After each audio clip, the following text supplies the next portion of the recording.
Well, Brad, thank you so much for joining me today. Thank you. It's my pleasure. Yeah, so it's usually I'm like, oh, so excited to talk to you. And I feel like this conversation, I'm just so honored that you are able to be with me today to talk about something so important. We're going to be talking about your book. I have it for those listening on the podcast. We published this on YouTube, but I'm holding up the book. And I don't remember the last time I read a book cover to cover like this. Like I think I texted you about halfway through and I was like, oh my God, this is amazing. You're like, oh, and we're going to talk about some really heartbreaking, you have a heartbreaking story. But it's ultimately such a story of inspiration. You know, the title of the book is My Journey of Redemption and Healing in the American Wild. It's called Through the Wilderness. And what a metaphor for those of us who've been through the throes of addiction and have come out the other side, not unscathed, but completely changed, right? And and I want to begin by, we're going to talk, can I just say, it's like, we're going to talk about how this started with the death of your daughter, Marley. But I feel like she's so much more than what happened to her. And I just wanted to take a minute. Can we talk a little bit about the amazing little person that is Marley? Yeah, sure, of course. Yeah, she was our little Earth Day baby. Came into this world on Earth Day, and she's such an outside girl, just like her dad. She always preferred to be outside, doing something outside. And I was thinking about this the other day. I was a realtor and had a paint business on the side when we had Marley. And I had a bid that I had to do, and I had to take her one day. We didn't have a sitter. And so I put her in her little baby backpack and I sold that job like that. And so I started taking her to every one of them, and I sold every job I took Marley to. Like, people didn't even want to talk price. They're just like, just do They the didn't want job. to, they didn't They're want to like, talk to you. just send me an invoice when you're done. How Are you cute is bringing the she? baby? Yeah. They're like, will she be with you on the job site? I'm like, maybe. But it was so cute that she would. Oh my God. I don't know if this is socially acceptable or not, but when I take my daughter, I sell 100% of the jobs, and you see people looking at you all adoringly. And I'm like, oh, they're looking at her in her backpack. So Yeah, they're looking right past you. right past me, right to her. So, she was just happy. She was a happy baby. She was very calm. Like, I would have her in the grocery store. I was a stay-at-home dad. I had her a lot of the time, and I take her to the grocery store and have her in her little car seat, sitting in the cart. And ladies would come up and they go, oh, she's sleeping. And I'd say, nope, she's just quiet. She put two fingers in her mouth. She always had her middle two fingers in, and she just watched the world with just amazement Wow, everywhere we went. So that's she was sweet. she was a very easy baby. Yeah, very happy, Yeah. very easy.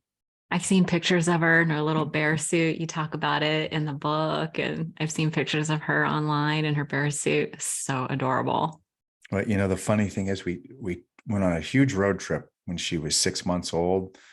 Went from Michigan out to Glacier to Yellowstone to Colorado and back. And we got to Glacier, and I'd never seen a grizzly bear before. And I had this cheap little Pentax, like 2 megapixel, back in the day, digital camera. And I'm at this overlook, and I hear these ladies at Logan Pass in Glacier go, oh my goodness, did you see that mama with the baby bear? And I go, where? And they go, over here. And I went running over there because I thought it was a real bear with a real little cub. And I look at everybody's gathered around Marley in her little bear suit. And that's when I took that picture. I'm like running, jumping over like stuff like, bear, bear, bear. They said there's a baby bear. I'm like, oh, Oh, it's my baby that's bear. my baby bear.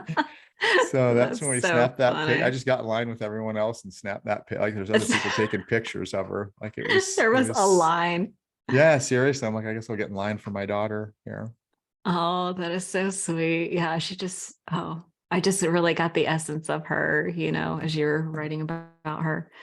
Um, and what would you like to share? Like I just want to be so I feel like a degree of reverence about your story. And I just want to be respectful of how this might make you feel to be telling this story. You know, writing about it is one thing, writing about it in private is one thing, but sharing about it, you know, is sometimes something else. So what would you like to share about what happened?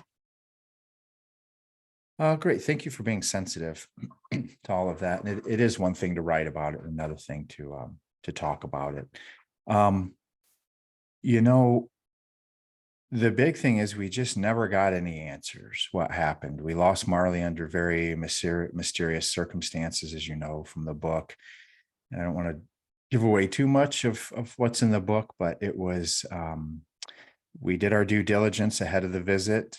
We found out afterwards that we had been deceived on some things, and some stuff didn't add up afterwards. And really, we never got an answer. From your And mom? from my mom about what happened. We got a bunch of answers, just none of them fit. Right. We had a bunch of different stories, and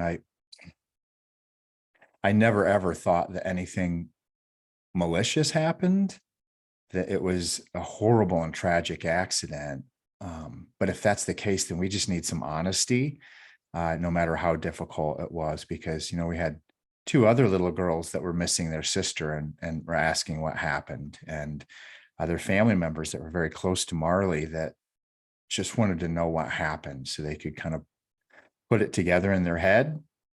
And we never got that. And I think that's what kind of started me down that spiral, because I would lay in bed. I would go to bed at 10 o'clock at night and run scenarios over in my head, what could have possibly Oh, happened, until I'd hear the birds chirping. And I'm like, and you did I didn't even lay here for realize? 7 hours running scenarios through my head? And now I got to get up and go to work. It was terrible. So that was the hardest part about the whole thing, is just dropping her off. And then, I dropped her off a healthy toddler, and we brought her back in an urn. Oh, So yeah. And I know that you know, there's a lot of people who feel just heartbroken, which is normal. I found myself really pissed, you know, like the amount of anger of just witnessing, like I felt like I had a front row seat reading the book, and just like this anger about, oh my gosh, give this guy some peace, give this family some peace. I think there's something, what is it about? I feel like, you know, why is a really important question. We ask that in recovery, you know, like, why am I like this? Or why did I go? How did I become addicted? Why? And I think when something so traumatic like that happens, like the brain, we need to make sense of it. Can you tell me, can you articulate, or do you, when you reflect back on it, do you know why the needing to know was, that not needing to know was so painful? I think it would have given my mind rest if I'd have known that it was a co-sleeping thing, or if I'd have known whatever, the autopsy was inconclusive. If we'd have just known, I could have put my mind, at least that part of my mind, to rest a little bit. And I'm sure other things would have taken up that space. Maybe some of them good, maybe some of them healing. I just never felt like I could, there was no cutoff point. A lot of times if you lose someone close, it ends that day, and then slowly, very, very, very gradually, we can start getting a little bit better, but we have a cutoff point. And when Like we had no, closure? yes, and we had none of that. So we couldn't get any closure on it. So it just kept, and I felt guilty and guiltier, because people would, ask me, and, well, who took her there? I'm like, well, I did, well, when they don't have answers, they ask questions sometimes, not meaning to be rude or anything, but I mean, people were curious. We had press trying to get a hold of me. I went out to get the What mail a one day, and some nightmare. guys trying to get an interview. It was on the news in Australia. It was all over, people trying to get interviews, and which, not that I would have told them if I had an answer, but I don't have one. And I think that's what really I couldn't shut that off. That's all I could think about over and over and over and over again is what happened, and just try to run those scenarios through my head nonstop. Um, so there was no closure. There was no cutoff point to where we could say from here we start getting better. It was just kept looping. And it sounded like, this experience obviously brought back a lot of memories about when you were young yourself. I was going to ask you, there was a point in your story where you kind of touched on being homeless when you were young. Your mother obviously sounded very like verbally and physically abusive. But what is that? Did I read that right? Was there a period of time where you were homeless? Yeah, in my early teens, I decided to just take off, and I was homeless in New Jersey for a while, and then we were kind of on the fringes of society in Arizona and a few other. I just, part of it was I always loved the Beat Generation writers, so I always kind of wanted to do that anyways. And then I just, yeah, I got good grades. I was headed for college. My parents split and things kind of went south. It was about the same time I started listening to Jimi Hendrix and experimenting with weed and other things, right? And I thought, oh, college is for suckers, right? I'm going to go live the life that all these other people are going to be dreaming about, right? I'll get my education on the road. So I tried that, and then I tried the trailer factories, and I decided to go to college. Well, I'm sure when you showed up, you were ready to do the work after having some lived experience. Absolutely. I was 29 when I started school, and I had a lot of people that were 18 that they're like, gosh, what, you're taking all these notes and paying attention. And I'm like, yeah, it's different when you've worked hard manual labor for a few years. You'll pay attention. This is easy. Yeah, Yeah. easy peasy. Yeah. Yeah. So I was going to ask you a little bit about the story of when you found out about your biological father. Was that what preempted your desire to go off on your own so young? I think that was a lot of it, just finding out. Like, I think I was told that when I was like young, but it never registered. And then it was when the guy that I thought was my dad had left and moved out. And I said, I'm going to go live with him. And she said, well, that's not even your real dad. Oof, knife to So the heart. yeah, at that point, I'm 14. So now it is like, it really registered, especially when that's the first time I saw a birth certificate with a different name and my birth date on it. And I just started feeling distant after that. Yeah. That's why I'd go live with my dad. Then I'd come back and live with my mom and my stepdad. And, when you're a teenager, you learn to manipulate those situations. So I'm like, I want a new Levi's jean jacket for school this year. Who's buying it for me? Because that's where I'm living. Right. And I let them bicker and argue and buy stuff. It was just a very manipulative situation. And as a kid, you're learning to survive and learning to Right. manipulate yourself, right? These Yeah. situations. And so it got pretty unhealthy pretty quick. And then I had always really, really loved, when I was in high school, I started reading Kerouac and Ginsberg and Neil Mhm. Cassidy and Lawrence Yeah. Ferlinghetti and these people about traveling and life on the road. And it really appealed to me. And growing up in the Midwest, I'd never been west of the Mississippi, really, Iowa, but I dreamt of the West. Like when I was a little kid and I had those boxes of honeycomb and you get the license plates for your bike. I got the California one when I was a kid. And I used to tell people like, yeah, I'm really from California. Rode my bike here. I was like 7 because I wanted to be from the West. So I think I always had that infatuation. And then that just kind of, I don't know if you call it freedom or what it is, but it just gave me I don't have anything else going. I might as well just Yeah. drift west and see. And see. Yeah. You went on quite an adventure. Um, Tell me a little bit about, so you started drinking and using pretty young, right? And then, but it sounded like everything was under control until after you lost Marley. Is that true? Yes and no. Excuse me. Yeah, I started early, and I was thinking about this on the hike today with my dog. I remember seeing a picture probably when I was in my late teens, early 20s at my mom's house. I come from a long line of alcoholics. And there was a picture of me with, like, as a toddler with a baby bottle. And I flipped the picture over and it says Pete, who is my grandpa. Pete gives Brad his first beer In a and bottle. in a baby bottle. Oh my gosh. And this is, my mom had railed about my drinking and stuff. And so I went back and I held the picture. I said, you want to know why I have a drinking problem? You Wow. guys were giving it to me when I'm a year and a half. She said, oh, we did that with all the kids. Thought it was funny. They put beer in a baby bottle. And I'm one and a half, two. I don't know, just, Well, a and bottle, yeah, you don't have those very long.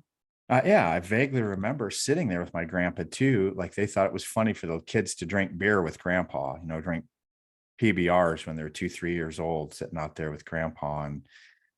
And so I got started early. The odd thing is I never really liked it. I didn't like the taste. I didn't like the loudmouth that I saw that it created. I was, especially in teenage years, I was more into things that expanded my mind, not my mouth. And, so I liked other substances, but I drank because that's what we did, right? We grew up in Indiana. You drive out in a cornfield with a case of beer and that's what everybody does. And so like this disease, it's chronic and progressive. Mhm. And I got, 6-pack turned to a 12-pack, turned to, blah, blah, blah. It kept going. So by the time I got married, when I was 36, I was already pretty well into it. I had a Okay. drinking problem at that Oh, you point. did? Yeah. Okay. Yeah. I mean, by the time I was in my 20s, I had a drinking problem. Looking back on it now, you never think you do when you're in your 20s because everybody is, Yeah.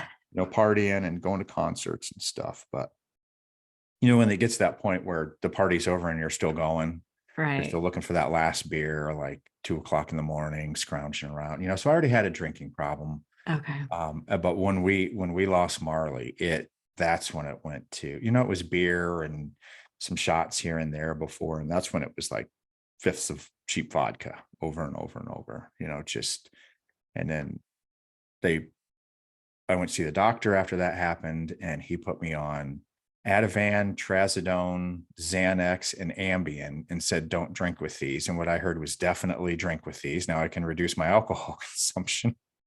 And so I was just taking handfuls of pills and just chugging vodka, after we Wow. lost Marley, like not even knowing. I was buying stuff on the street. I didn't even know what I was taking. I just shake stuff out. And so it really went, before we lost Marley, I usually had fun drinking. Hmm. After we had Marley, I didn't have fun drinking. You were not having fun at all. No. There was no Uh, fun to be had. I mean, as I was reading the book, I mean, it sounded like a constant state of torture, like relentless torture. it was nonstop. I could not shut it off. Yeah. Oh, the only way I could shut it off was taking all those pharmaceuticals Hmm. that they gave me. And they gave me this stuff for trauma because I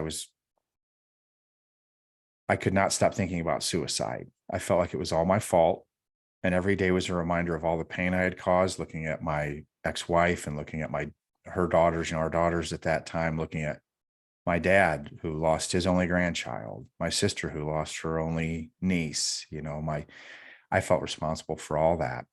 And so they put me on these antidepressants and it exacerbated those suicidal fantasies. Then it was all Really? I could think about. The only reason I didn't is because I was such a blob, just like this sad amoeba on the couch, that I literally couldn't get up and do, so whether it was cowardice or just the inability, or it just wouldn't shut it off. And we called the doctors and said, hey, this is making it worse. And they said, well, this is a tricky combination that we're working with, and you have to take it for 3 weeks and let it load in your system.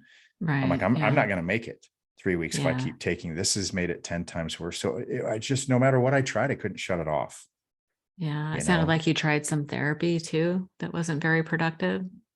Yep. And God bless them. They really tried. I think a lot of them. And I don't think I was in a place then. I was still using. And you're not going to get better using.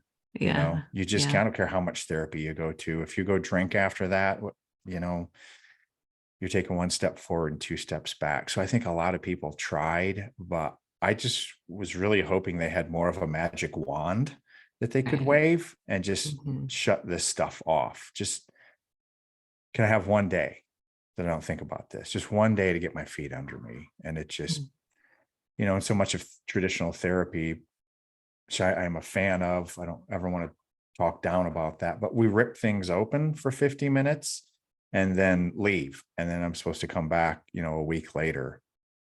And it's like, where are the tools? We can't keep going into these darkest recesses, the corridors of my psyche, and ripping things open. And then they go, and time. I'm Yeah. like, well, you're the one keeping track of time. How about at 40 minutes, we start putting a bow on this for the day, right? Like getting it to a Right, healthy right. place. Don't just, we'd leave it like, a horrible place in the conversation and it's over. So therapy, Brutal. you got to be there for it too. It's not a magic wand, and I wasn't ready. No, but you bring up a good point. And therapy, God bless them. They're in the profession to help people. And I feel like their heart is in the right place. But there's many kinds of therapy that I don't think people are aware of. There's different kinds. And you're right, being sober is really important for that therapy to work. But I feel like therapy is one of those things, like you sometimes have to try out like a bunch of different therapists before, even a bunch of different modalities. Like cognitive behavioral therapy is very different than dialectical behavior therapy or EMDR or process therapy or internal family systems. Like there's all different kinds. And so I when I was reading that, I felt so bad because it didn't sound like you had the right kind. And I don't know how productive it was, but you did mention something very at the very end of the book where you were able to find peace with your mom. Or I don't know if it was like, can I just read something out of your book? I'm not explaining Of it very well. course. You say, along with the anger and hurt, I left any animosity for my mother to fend for itself out in the wilderness. One sage bit of advice my psychoanalyst offered was to evict my mom from my mental space if she wasn't going to pay rent. In other words, if she wasn't ever going to tell us what happened to Marley, how she died, why she died, or hold herself accountable for the ultimate betrayal, then she was the equivalent of an indigent tenant who was trespassing. Notice served.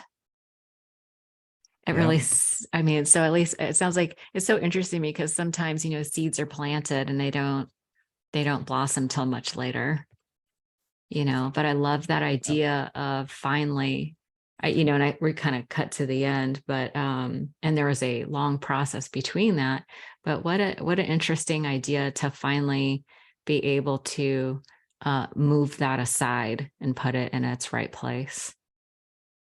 Yeah. All the analogies and all the things that had come up in treatment, I don't, treatment, therapy, therapists. I mean, I saw so many different people. But when he said that, I said, she's in my head all the time. I can't stop thinking about this. And he said, is she paying rent? And I said, what? He goes, does she pay you to be in your head all day? I said, no. He goes, kick her the hell out. What would you do with a tenant that's not paying rent? I'm like, they're out. He's like, kick her out, serve notice. You got 72 hours to get out of my head. That's it. That registered, that made sense, but that Yeah. didn't fix it. And then I had to go do the work. And Mm, so that work was on the trail. Like I could get some valuable information in some of those therapy appointments, but I needed a lot of time in the wild, on the trail, in the woods, all by myself to work through all that. What does that look like? And what does it? We can't just say these things. We have to do something about it. I had to physically let go of that anger and fear and hurt and everything with my mom and realize that it was an accident, whatever it was. And what she does is no reflection on me. And then I need to let that go. Right. And that it is only making me sick. It's not making my bad feelings aren't going to get me any answers or make her feel any better or any worse. It only makes me feel worse. right. And so I learned that we can have we can let some things go. There doesn't have to be so much value, good, bad, evil, hate, love, all this. Can we just let some things go? And honestly, I just ran out of gas for it. I just didn't have any gas left in the tank for that. But you got to do more than say it. You got to go. And anybody who's been through recovery knows there's going to be ups and downs. You may feel good one day and bad the next. But I think if you keep doing the work, you'll consistently start to feel that. And I just felt lighter about it. Like I don't, when she came up, I didn't grind my molars, I didn't, my shoulders didn't go up, right? I could relax and even exercise a modicum of compassion and realize that she must be hurting too. She must really be hurting. She's not immune or impervious to what happened. And looking back is a terrible thing to have to do. So try to understand that I've got to heal myself. I've got to love myself. And to do that, I got to let go of animosity because it only rots the vessel. Right. Oh, that's a good point. They say that resentment is a poison that damages the vessel that carries it. It's so true. It just hurts us, Yeah. So let's go back just a little bit because it's, there's so many people that go through the throes of addiction, right? And going through that process, that cycle is like getting hit by the waves. I think you even had an experience that you talked about in the book where you got hit with wave after wave after wave, and it just beats you up. And then at some point, we have to hit that point of surrender. What do you think?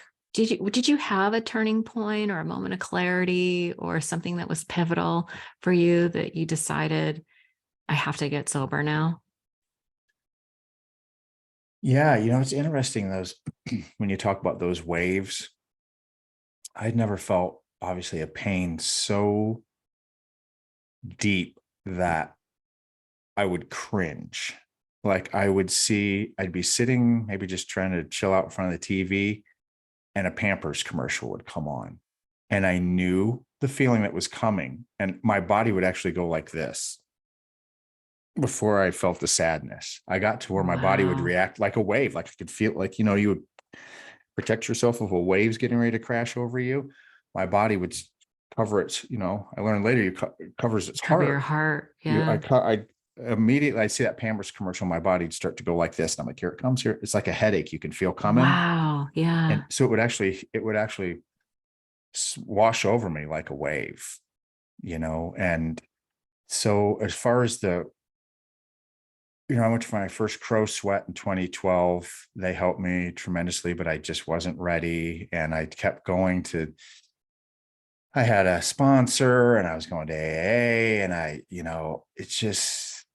wasn't ready. I just wasn't ready despite everyone's care and love and support. And I actually had, in 2018, I was just binge drinking. I wasn't drinking with the frequency that I was before, but when I drank, it was, until I ran out or passed out. It was hard binge drinking. And I had someone very, very close to me that she put her finger in my face and said, I said, I'm done. This was like August of 2020. I said, I think I'm done. I really think I'm done. And I think our relationship would get better. Everything would get better if we were all got sober here, just tried, see what 30 days looks like. And I had someone stick their finger in my face and say, you are a drunk. You are a pathetic drunk. You have always been a drunk, and you will always be a drunk. You will never change. And I said, watch me. And I'm serious. It may have been out of spite, but I got sober. And I was like, okay, that's all I needed. I'm like, now you're going to tell me that really? That's you're going to tell me I I can't? Watch me. I can't. And I had just been reading something about how we are, by definition, change. Every one of us, the cells that are in you, Oh, right. we're not there last week. Yeah. We are in a constant state of change. And so it was so empowering for me to read that just before this incident. I realized that we are change. By definition, we are always changing. Always. And so when I had someone stick their finger in my face, like right here, like, you will never change. And I'm like, thank you. Watch me. What a gift. What a gift. And I went to I checked myself into treatment. I think that next day or 2 days Wow. later, I'd been up in the valley watching the bears, and I knew it was time to get sober. Doug Peacock had given me a mission to film these bears, and I couldn't let him down, and I couldn't do it drinking. Yeah. And, like the classic drunk, I knew it was time for a change, but I wanted one more. So, Ah, the what a stupid, looking back, I'm like, and so on Labor Day in 2018, I drank deep from the well, got up the next morning and said, I'm checking myself into rehab. yeah. That's it. So September 4th, 2018, I checked myself in. Very good. Okay, so you did was it like a 30-day inpatient? I was really like, if they just said cut your fingers off, I was cutting fingers off, whatever they said. I looked at my intake form and it said, they said, do you have kids? And I said, no. They said, do you smoke? No. Have you ever drove a car? No. Are you here today? No. And it says at the Are you end, it here just says, today? all patient seems to be concerned with is wanting to quit drinking today. Feel like he's not being honest about the rest. I'm like, it doesn't matter whether I have kids. It doesn't matter if I've been to Mars or not. I want to quit drinking today, right now. How do we do that? Let's just move towards the sobriety, So I was You're so desperate. ready and desperate. And they said, great, we don't have any beds. There's not a bed ready in the state of Montana. I'm like, I finally acquiesce. And you don't have any beds. They're like, yeah, maybe a month, 45 days before we can get you a bed. I said, Oh I'm my going to God. go back and drink.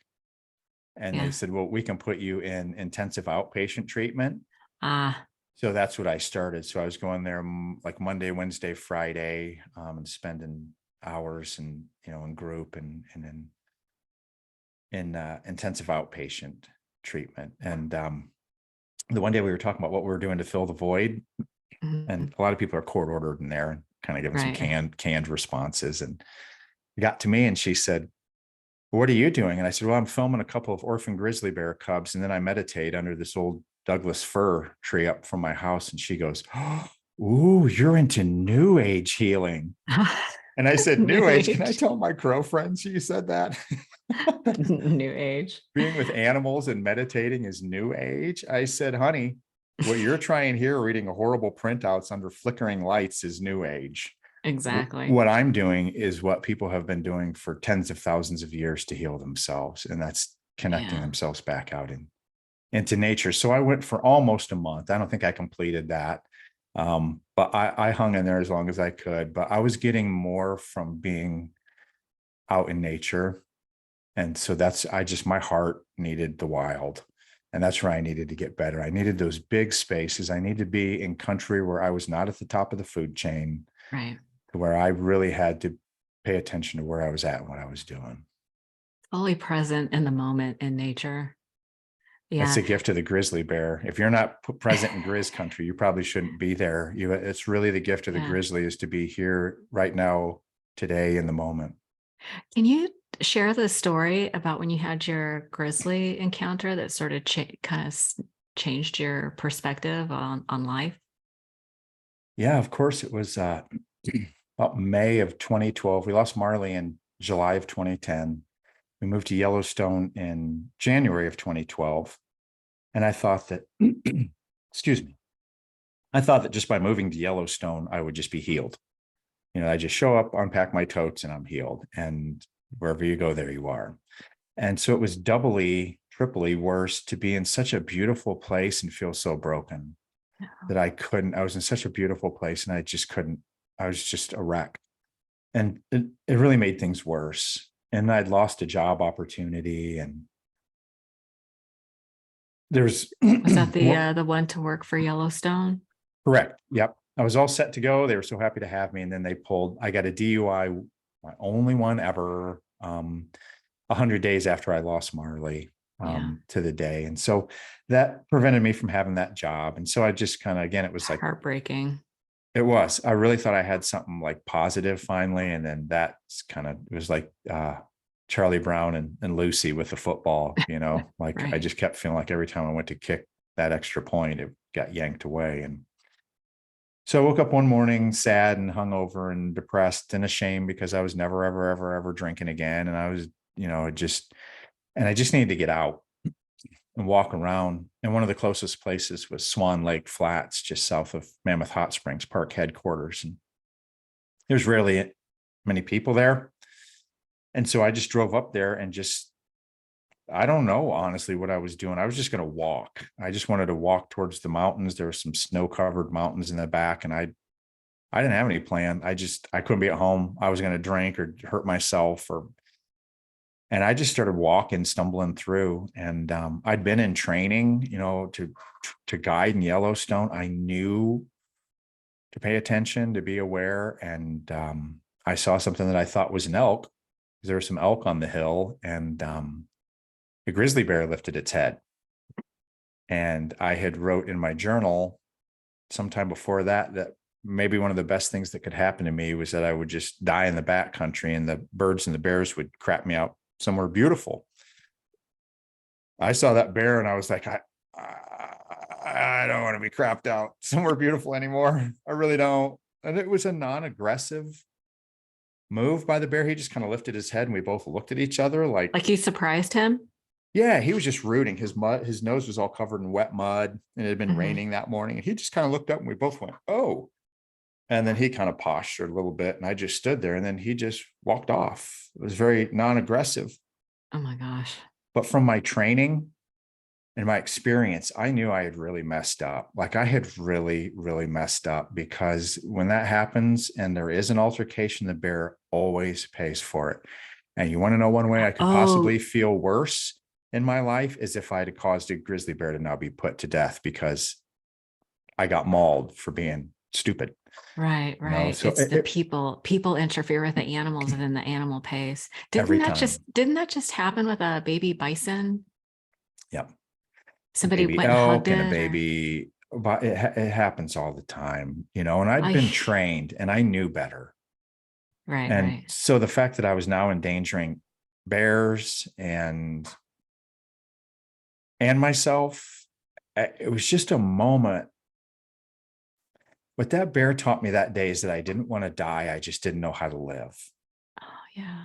And one of my friends, C. Marie Furman, who's a wonderful poet and writer, I used to tell people that grizzly bears saved my life. Yeah. And she said, can I offer this, that you saved your life? Grizzly bears just showed you why. Ooh, that's good. I'm like, I like that one a lot better, that I saved my life, because it gives me agency over my trauma. Then I saved my life. Grizzly bears just showed me why my life was worth saving.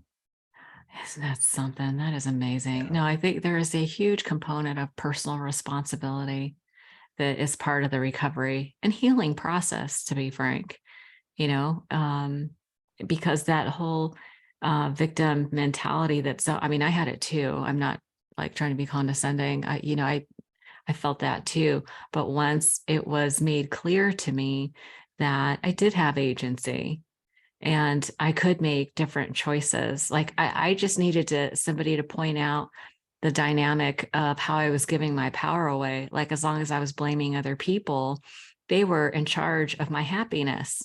And then, I got all indignant about it. It's like, like your ego kind of kicks in a little bit. You're like, I'm not going to let that person control my happiness. That sounds like bullshit to me. Absolutely. So I really appreciate, and I love that reframe that you got. It's a beautiful reframe.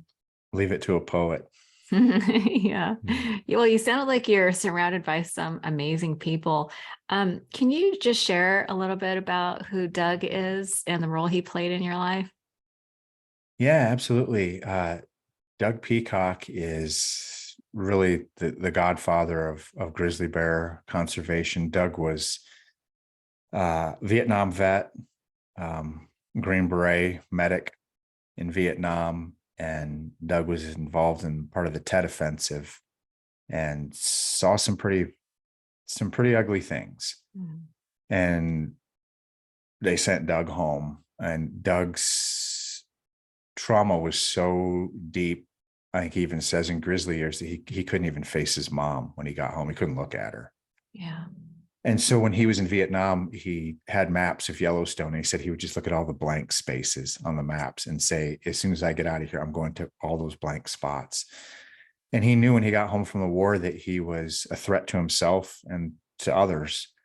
And Doug disappeared into Yellowstone and spent a lot of time with grizzlies, back in it's been late 60s, early 70s. And then up in Glacier. And then Doug realized the plight of these grizzlies and that he needed to start filming them and start working in conservation to give back to the grizzly, because the grizzly did a lot for Doug. The same thing it did me. I think when the trauma is so deep and so profound, you need a healthy place to suffer through this, Right. to process this stuff. And sometimes when it's deep, deep trauma, you need a landscape where you're not the top of the food chain, where you're not the apex. So Doug worked in that grizzly bear conservation for forever, 40, 50 years. And so I was always a big fan of Doug's, and a friend introduced us, and Doug and I became friends. And then we started doing some grizzly bear conservation work together. And it was Doug that asked me to film just about a month before I got sober. And I felt like I was at like the feet of Obi-Wan Kenobi, and I just could not let him down. Right. This is my Obi Grizz Kenobi, and I cannot let him down. Like, I've got to get sober. I think Doug saw I was hurting and I was struggling, and I needed a Yeah. mission. I needed something, we know now that Yeah. part of the way we get better is to feel connected, and to feel like you're a part of something bigger than Yeah. you, Service. and awe, that seeking out beauty every day, Mhm. and that natural awe. And Doug put me on that mission, filming bears. And then we did another film called The Beast of Our Time, Grizzly Bears and Climate Change. And we had our dear friend Jeff Bridges. Mm. Jeff narrated it for us. Our good friend Bill Payne from Little Feat did an original score for it. We just have there's been angels the whole way. Yeah. Doug's Yeah. one of them. I, there's that saying that pain recognizes pain, and, he sounded like somebody who had deep trauma and could see yours. Yeah. And he had survived his, and in a very specific way out in nature, but specifically Yellowstone in the wild. And he knew exactly what medicine you needed. You said I want to read something else from your book. You said, but true suffering in a healthy place is vital to recovery. When the wound is so deep and permanent, there is no escape. I had to come to terms that some lingering shreds of suffering and I were now lifelong mates. Like, there is something to be said of like a tragedy, like losing somebody. I've had loss too, and it changes you forever. It never really leaves. And so I thought it was so interesting how you were able to articulate that it's like you made friends with the grief, like you needed space to process, but you almost it was kind of my interpretation of your experience. You kind of made peace with it, like made friends with it, like it was always going to be with you.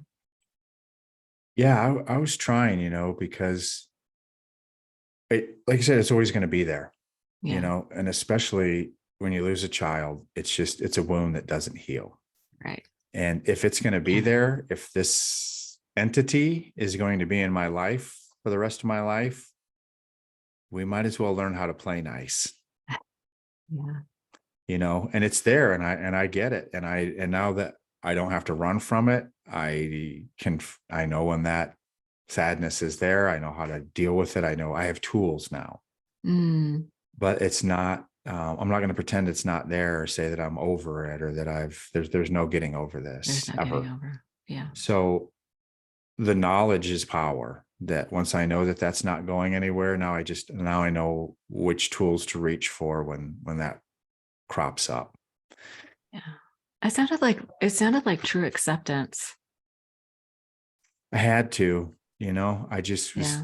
tired of going swimming against the current, but I didn't want to turn around and give up and be washed away in it either. I just wanted to find a Mm. nice little back eddy where I could just kind of exist like a big fat trout and just kind of sit there, and so that was that acceptance to just, Yeah. this is my lot for whatever reason in life. Yeah. And I should approach it as a gift at some level, that Yeah. it changed me forever. And it changed how I view the world and how I view myself. And had this not happened, I may have never done that self-discovery work. I may not have ever walked things back. I may have just kept plodding through life thinking that, just what I say, like taking it, just packing it into a little tiny ball of rage and shoving it deep, deep, deep down inside of me. Yeah. I mean, listen, people do that. You Yeah. could have lived your entire life that way. Yeah, That I that did up until this point, right? I didn't deal with mhm. things. I drank about them, or I just, you blew it off. And especially growing up in a culture where men don't cry. I was told less than Oh, 24 hours after Marley died to knock it off, that men don't cry. that was I read that. I was so mad. I was like, who is that person? And Yeah. I had a few unsavory thoughts. That was cruel, so cruel. Yep. And I learned that. I said, oh, okay, men drink. Gotcha. We don't say anything. I'll just go out. I'll Roger get drunk that. at 10 o'clock tonight. I'll get drunk in the garage and cry by myself. Yeah, And I'll wipe it off and I'll go to bed and I'll get up and go to work tomorrow like nothing happened. right. And so I just got tired of all that. I'm not dealing with that. I'm not taking that route. I'm not going that road. We're going to Yeah. talk about things. We're going to, and then I got involved with helping other people. In 2016, I started working with special needs kids doing wilderness therapy. And then we also started doing some pilot programs for veterans with traumatic brain injuries. And so Mm-hmm. when I saw, if you want to get better, help somebody. Yeah. That's when we start really getting better. When you're able to take your pain and put it over here Yeah. and go help somebody else with theirs. And then Yeah. you realize that you really helped yourself by helping someone else, that service, Yeah. right? That we do get better, and we get better a lot faster with each other. Yeah, for sure. It's almost like I remember doing service early in my recovery, and it was told to me that it's hard to feel like a piece of crap when you look into the eyes of gratitude. You do a little bit of service, and I always tell people the fastest way to start rebuilding your self-esteem, because it takes such a hit during that process of being in the throes of addiction. The fastest way out of that is to be of service. You do esteemable acts to regain your self-esteem. And it sounded like that was one of the tools. You also had mentioned that during processing your grief that you found other tools. And it sounds like the hiking and being out in nature, there's something about, you know, exercise that, kicks off all your neurotransmitters and is really healing. What are some of the tools that you have found helped you to sort of work with that grief or be okay as it was washing over you? Complete and utter physical exhaustion Yeah. was the absolute best thing. I was, Yeah. chasing mountain lions, trying to film them, photograph them. And when I got sober in September of 2018. And that winter, I got after it at every set of tracks I could get on. And I would just go and go and go and go until I got home and I was literally too tired to open a beer. Like I was sleeping in my boots and gaiters and stuff. Like I just wake up, it'd be like 1 a.m, have a sandwich, go back to bed in my boots. It was just, I needed that. I needed to shut my brain off. Mm, And that, like you said, those, all the good neurotransmitters that get, activated, and all the good chemicals that get dumped in our body, as opposed to sitting around stressing things. right. And when I got out into where I was hiking, most of that was, I had no cell service. Mm, There was no one else out there. I was miles and miles and miles away from a bar or a liquor store. There was just no way. I needed that. And then I had my Crow family that has been so wonderful and that has taken care of me. And they were giving me lessons. Um, and then I was seeing a lot of those. They would say, look to the animals. You're out there with the animals all the time. Watch the animals, see how the animals do things. And then I saw the bison face into the storm. They didn't run mm, from it. When the storm was coming, they faced into it, thus depriving it of its ferocity. wow. When I watch a grizzly bear walk out onto a meadow, it owns that meadow. I mean, it owns it, and everyone around knows it. And that's how I wanted to own my emotional landscape. I was tired of hiding in the timber. I wanted to come out of the timber with my chest out and I own my feelings. I own how I process these things. No one is doing things to me anymore. I own it. I'm gonna plant my feet, and this is where we stand and fight, you know. And so they were teaching, my native friends were teaching me things that were dovetailing with lessons I was learning in the wild. And then I was reading extensively about how the brain works, how trauma works, how, Mhm. you know, everything I could get my hands on, you know, from Joseph Campbell, The Power of Myth, to Florence Oh. Williams books, to Joe Dispenza's books. And just, so it was really a multi-prong approach. And Mhm. I isolated myself. I didn't see any other humans I saw more wild than I saw humans. It was very monastic. And I needed that first 6 or 8 months to just shut things off, just go Mhm. until I was completely exhausted. And when I wasn't, I was reading about trauma or reading about the brain or the Mhm. mind. And then, so it was a multi-prong approach, you know, and then you start feeling a little bit better. And then I'm like, what would happen if I didn't eat microwave pizzas every night? What if I ate some healthy food? You know, you do one thing and you start feeling better. And then you go, what if Oh, I did this? Oh, I yeah. changed my diet. I changed, you know, I went from 225 pounds of blubbery sadness down to, you know, like 185 pounds, right? I just like, weight started coming off. I started eating better. I started hitting the gym. Just like the drinking and cigarettes and everything else, it didn't start out that way. It was gradual progression. Well, getting healthy the other way was too, right? First you quit drinking, which takes the shit goggles off so we can look at the work that needs to be done. And then Yeah. you start doing the work. And part of that is diet and exercise and meditation. And I started doing yoga, and I started all these things that I used to think were like Weird stuff guys hippie with thing. man buns did. They do. They do, but and I'm like, I'm now all of a sudden I'm doing yoga and drinking kombucha and eating, you know, diet kale. And I'm like, huh, I actually feel pretty good, you know. So once you start feeling, you know, when you feel so yucky and you just start feeling a little bit better, it's so inspiring and encouraging, because then you go, Yeah. well, what if I did this? Well, what if I changed this? Well, Mm, what other aspects of my life can I look at that if I changed, altered a little bit, I might feel better, because yeah. it gets old feeling like shit, you know? Yeah, for sure. No, it sounds like you were embracing like the curious mind, the Yeah, curious I mindset. was ready to do everything that I had mocked in the past, you know, being a big macho. Oh, we chase mountain lions, grizzly bears. I don't drink kombucha or meditate or, you know, any of that Or girly cry. stuff. Yeah, or cry. And now I'm like, I'm just the opposite. I'm like, self-care is wonderful. It's Let's go amazing. get I our love toenails it. done. Then we can go chase some grizzly bears. That's still pretty badass chasing grizzly bears and mountain lions. And Yeah, so you right. get to So, embrace all of who you are.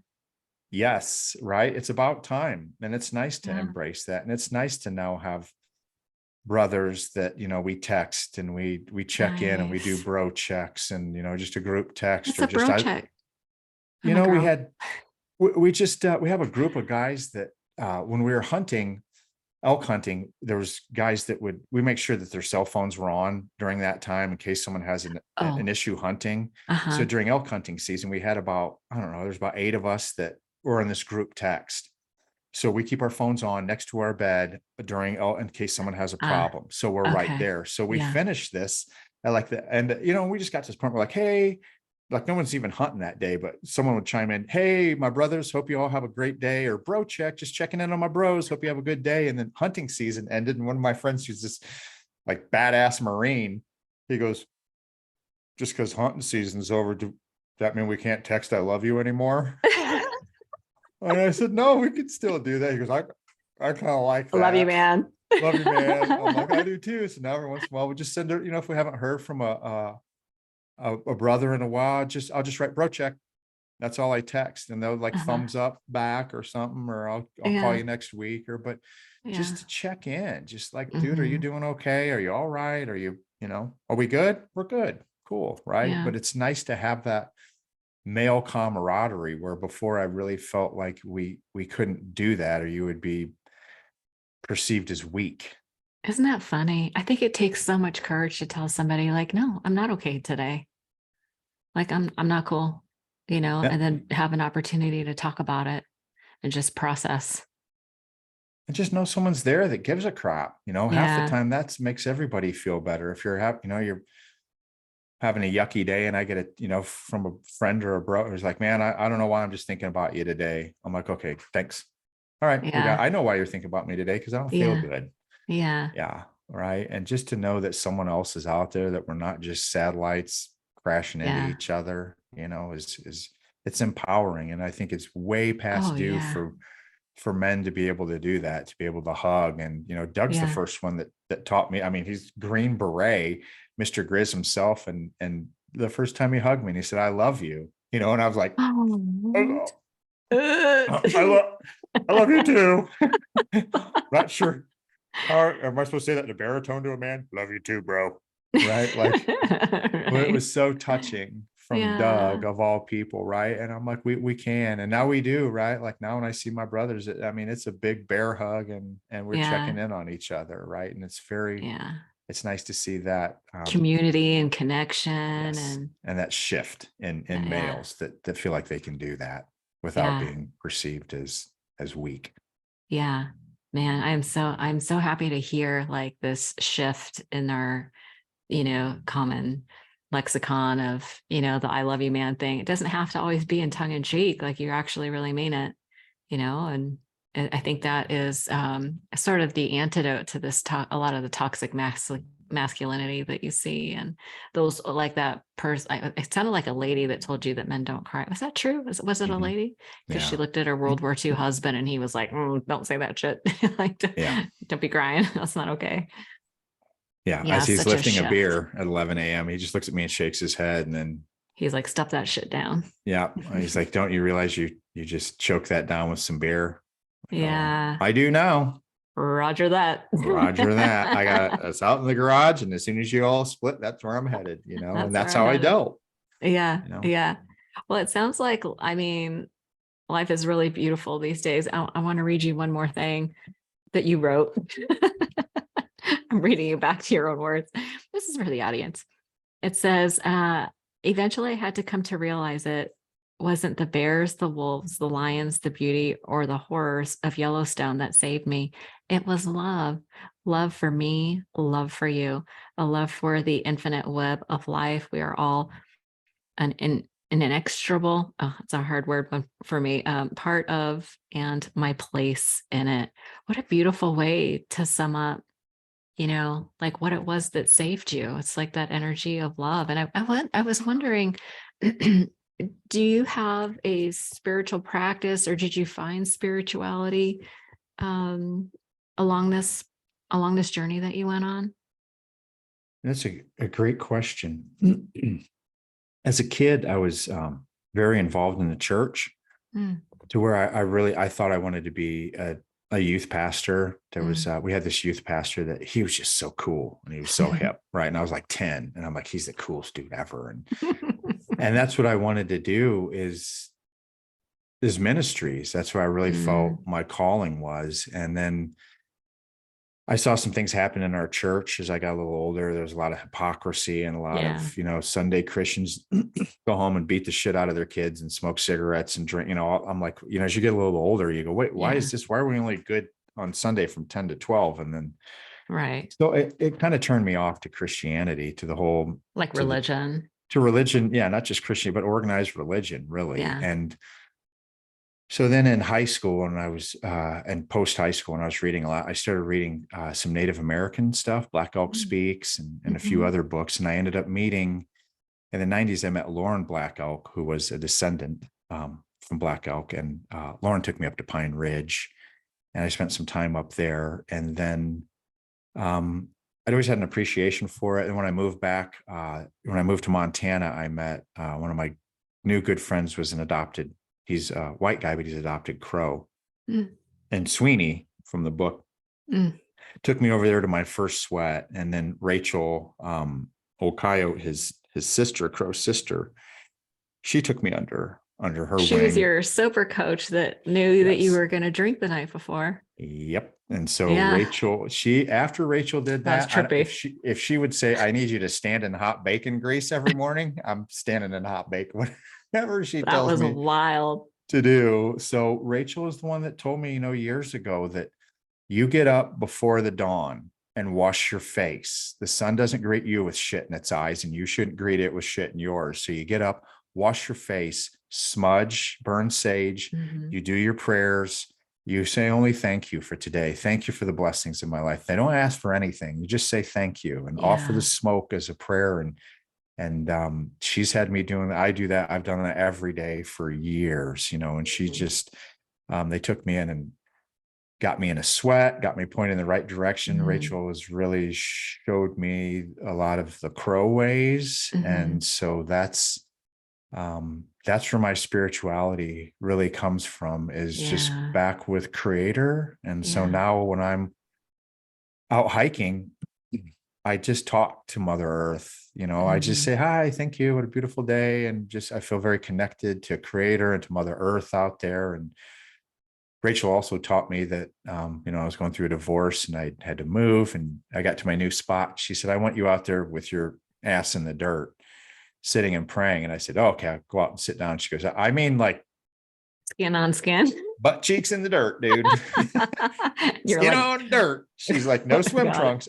So I go out there pre-dawn in my blanket and sit in the dirt and pray, and the things that she and my other sister, Amber, Oldhorn, they've been very generous with me, Mm. especially the rich and colorful history between white people and Native I Americans. know. The I was fact so that cringing when you were talking about like they took you into their sacred sweat lodge and wow, that was intense.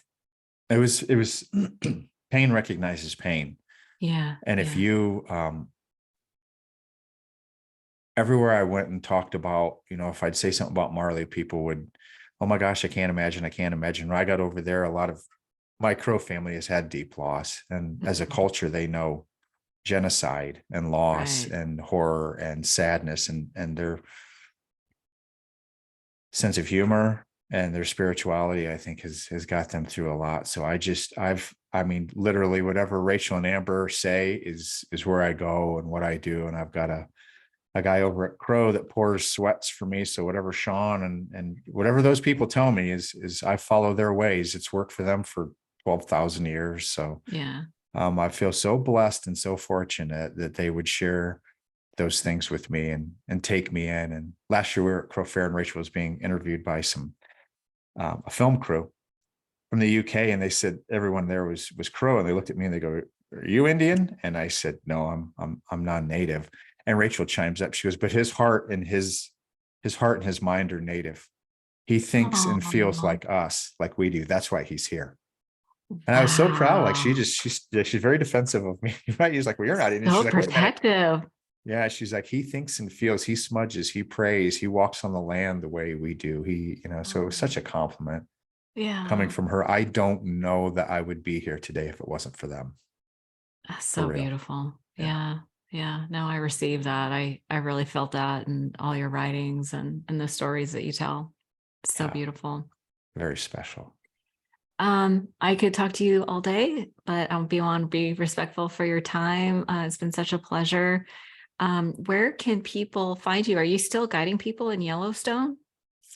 No, I haven't been doing that for a couple of years. The best place to find me is on my website at bradleyorsted.com. Um, what we will be doing is fingers crossed, we're in the process of getting wilderness therapy set up for next year to do either Wow. in Yellowstone or in a ranch out here by where I live in Big Timber, Okay. Montana, up next to the Crazy Mountains. We thought, what a great place to get well Crazy is next to the mountains. Crazy Mountains.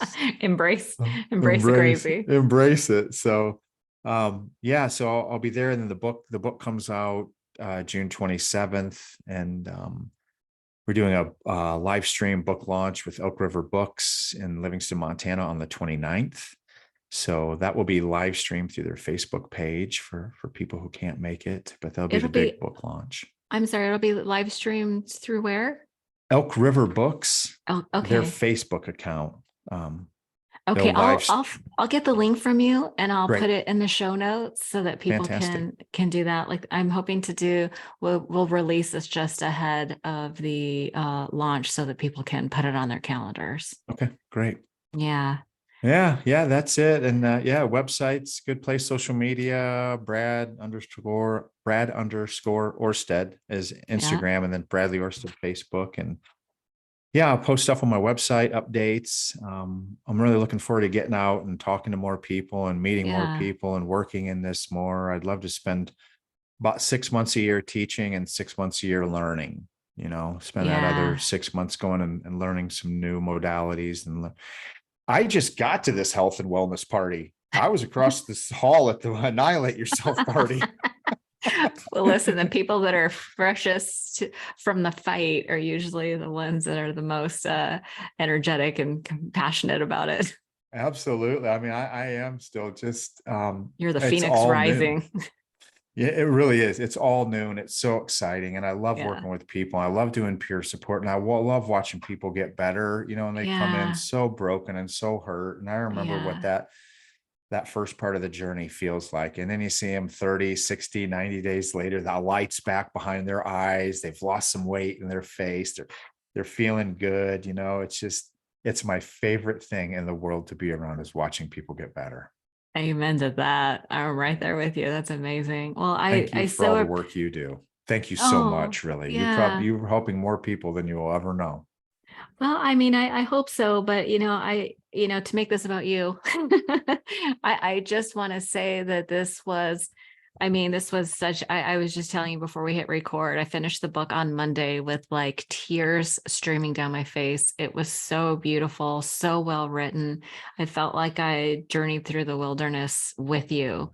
So thank you for having the courage to share the story because you will be able to reach people that only you can reach, and I feel like that's one of the reasons why it's so important for people to share their story. It's you just never know. So we're in this together. Thank you so much for your time today. And I'm so excited to watch the next phase of your journey. And you better come back when you write that second book.